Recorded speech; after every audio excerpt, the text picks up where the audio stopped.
Champions ট্রফির আগে একটি প্রস্তুতি ম্যাচ বাংলাদেশের প্রতিপক্ষকে।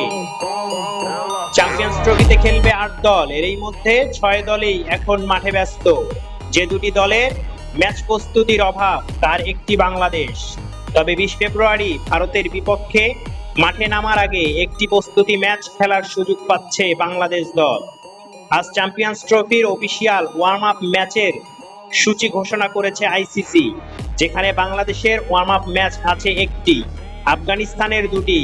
বর্তমান পাকিস্তানে ত্রিদেশীয় সিরিজ খেলতে থাকা দক্ষিণ আফ্রিকা ও নিউজিল্যান্ড খেলবে একটি করে ওয়ার্ম আপ ম্যাচ। চ্যাম্পিয়ন্স ট্রফির আগে মোট 4টি ওয়ার্ম আপ ম্যাচ রেখেছে আইসিসি। এই 4 ম্যাচে বাংলাদেশ, আফগানিস্তান, নিউজিল্যান্ড ও দক্ষিণ আফ্রিকার সঙ্গে খেলবে শাহিনস নামে গড়া পাকিস্তানের 3টি দল।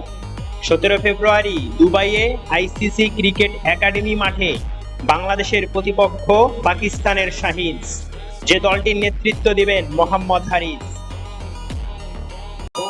নিউজটি যদি ভালো লাগে একটি লাইক দিবেন আর চ্যানেলটি সাবস্ক্রাইব করে সাপোর্ট করবেন।